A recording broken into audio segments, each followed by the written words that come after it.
നമസ്കാരം. അർത്ഥപൂർണമായ ഒരു ജീവിതം, അതാണ് നമ്മളെല്ലാവരും ആഗ്രഹിക്കുന്നത്, അല്ലേ?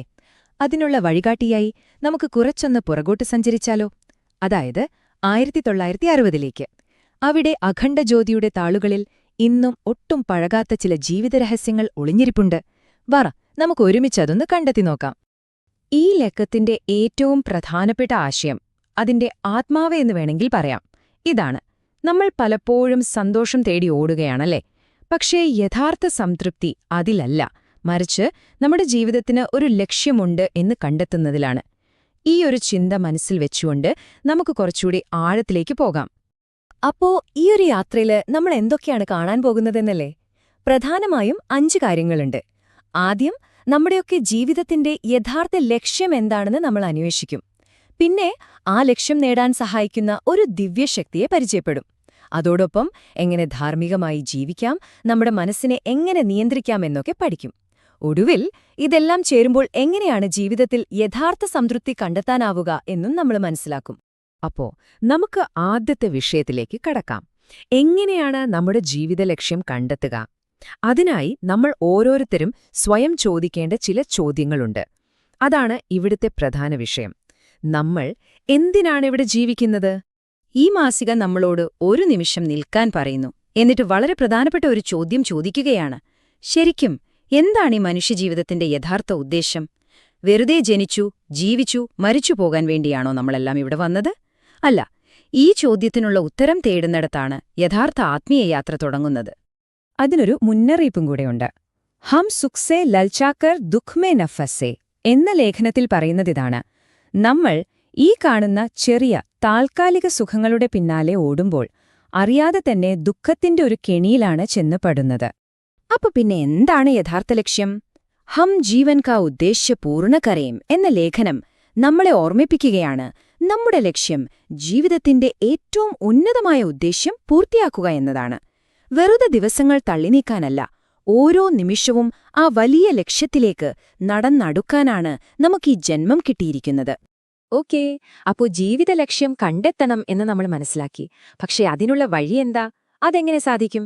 അതിന് വളരെ ശക്തവും പ്രായോഗികവുമായ ഒരു ആത്മീയ വഴിയെക്കുറിച്ചാണ് മാസിക അടുത്തതായി സംസാരിക്കുന്നത്. അതാണ് ഗായത്രി. ബ്രഹ്മൻ കി കാമധേനു ഗൗ ഗായത്രി എന്ന ലേഖനത്തിൽ ഗായത്രിയെ വിശേഷിപ്പിക്കുന്നത് കേട്ടാൽ നമ്മൾ അത്ഭുതപ്പെടും.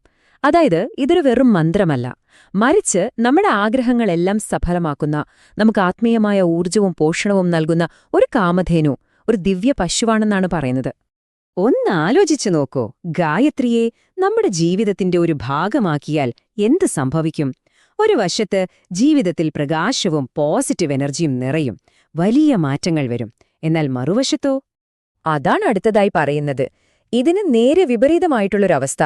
ഗായത്രി രഹിത് ബ്രാഹ്മൺ കി ദുർഗതി എന്ന ലേഖനത്തിൽ വിവരിക്കുന്ന പോലെ ഗായത്രിയില്ലാത്ത ജീവിതം ആത്മീയമായി ശൂന്യമായിരിക്കും.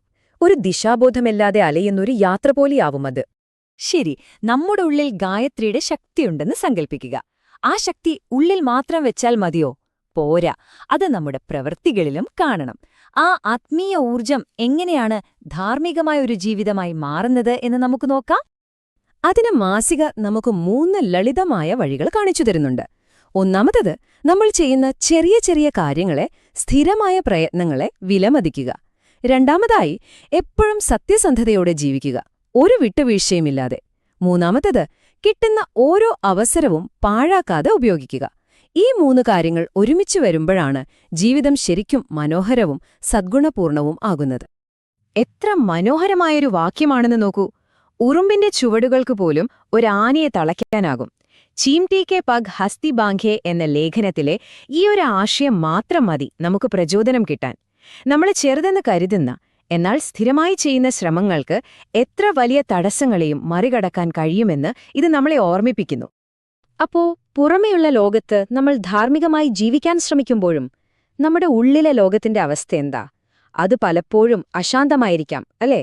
ആ ആന്തരിക ലോകത്തെ എങ്ങനെ നിയന്ത്രിക്കാം, എങ്ങനെ അവിടെ സമാധാനം കൊണ്ടുവരാം എന്ന് നമുക്ക് നോക്കാം. നമ്മുടെ എല്ലാവരുടെയും ഉള്ളിൽ ചിലപ്പോഴൊക്കെ ഒരു യുദ്ധം നടക്കാറില്ലേ? ആഗ്രഹങ്ങളും നിരാശകളും തമ്മിൽ, ദേഷ്യവും സമാധാനവും തമ്മിൽ ഒരു വടംവലി. ഈ ആന്തരിക കലഹങ്ങൾക്കിടയിൽ നമ്മൾ എങ്ങനെയാണ് സമാധാനം കണ്ടെത്തുക? അതിനുള്ള ആദ്യത്തെ പടി കുണ്ഠിത് ഭാവനാവും കോ നിക്കാൽ ദീജിയെ എന്ന ലേഖനത്തിൽ പറയുന്ന പോലെ നമ്മുടെ ഉള്ളിൽ അമർത്തിവച്ചിരിക്കുന്ന വികാരങ്ങളെ പുറത്തുവിടുക എന്നതാണ്. അത് ദേഷ്യമാവാം, സങ്കടമാവാം. ഉള്ളിലടക്കി വെച്ചാൽ അത് വിഷം പോലെയാണ്. അതിനെ പുറന്തള്ളേണ്ടത് വളരെ അത്യാവശ്യമാണ്. രണ്ടാമത്തെ പടി കുച്ച് ഭൂൽ ജാനാ ഭി ആവശ്യക് ഹേ എന്ന ലേഖനം പറയുന്നത് പോലെ ചില കാര്യങ്ങൾ മറക്കാൻ പഠിക്കുക എന്നതാണ്. ഭൂതകാലത്തിലെ മുറിവുകളും വിഷമങ്ങളും ഒരു ഭാണ്ഡം പോലെ ചുമന്നു നടന്നാൽ നമുക്ക് മുന്നോട്ടു പോകാനാവില്ല. അതിനെ വിട്ടുകളയേണ്ടതിന്റെ പ്രാധാന്യത്തെക്കുറിച്ചാണ് ഇവിടെ പറയുന്നത്. ഇപ്പോൾ നമ്മൾ ഈ യാത്രയുടെ അവസാന ഘട്ടത്തിലേക്ക് എത്തുകയാണ്.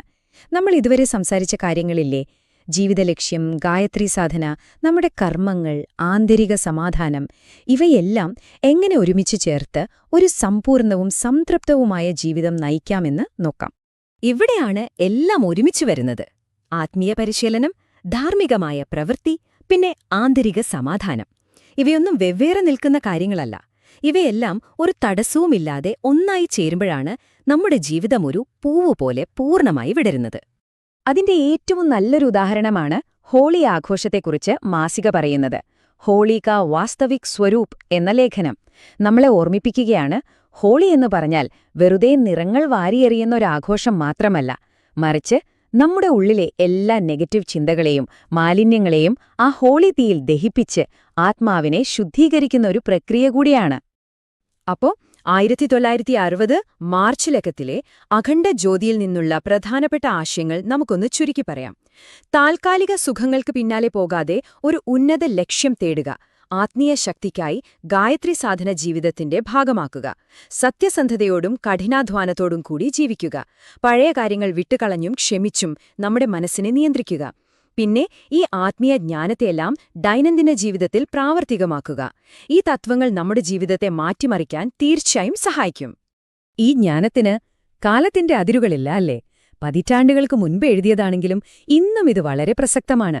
അപ്പോ എന്റെ ചോദ്യമിതാണ്, കാലാതീതമായ ഈ ജ്ഞാനം ഇന്ന് നിങ്ങളുടെ പാതയെ പ്രകാശിപ്പിക്കാൻ നിങ്ങൾ എങ്ങനെയാണ് അനുവദിക്കുക? ഈ ചിന്തയോടെ നമുക്ക് ഈ വിശകലനം അവസാനിപ്പിക്കാം. നിങ്ങളുടെ വഴികൾ എപ്പോഴും പ്രകാശപൂർണമായിരിക്കട്ടെ.